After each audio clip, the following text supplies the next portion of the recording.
Subscribe कीजिए हमारे channel को, बेल आइकॉन दबाना मत भूले। किसी हसीन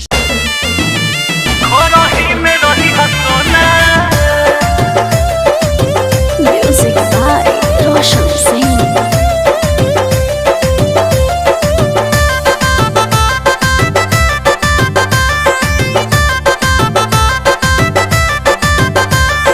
कोई बहाना लगाओ जी, जल्दी से मिलने तुम आओ जी।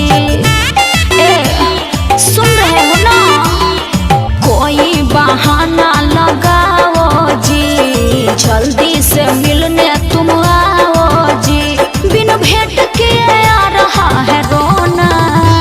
भइलल बाया बही भइलल बाया बही सगरो करोना रही में रही सोना। फिर देखावा जान प्यार के तू चोना, घर ही में रही सोना। अरे कुछ तो व्यवस्था करो।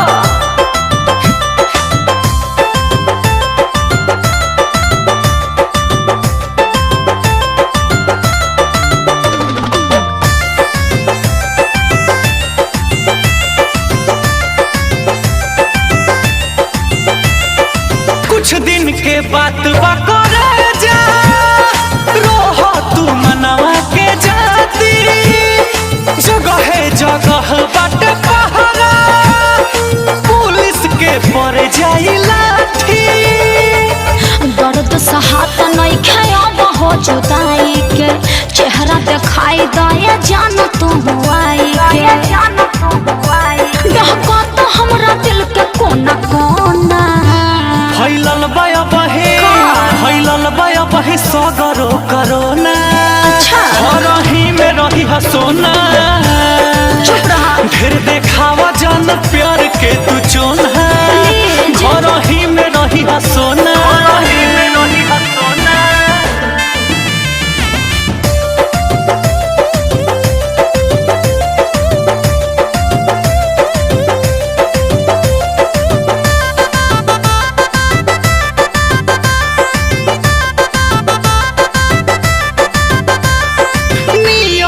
जवन सरकार के पालन जान तू करो, होनवे बहस बतिया के जान हो धीर तू धरो।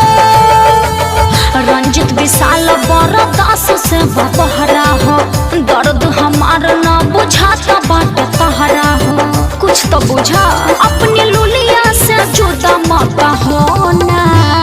भइलल बाया बही बुझलो? अरे मालूम बा। भइलल बाया बही सगरो करोना, घर ही में रही सोना। ठीक बा। ढेर देखावा जान प्यार के तू चोर।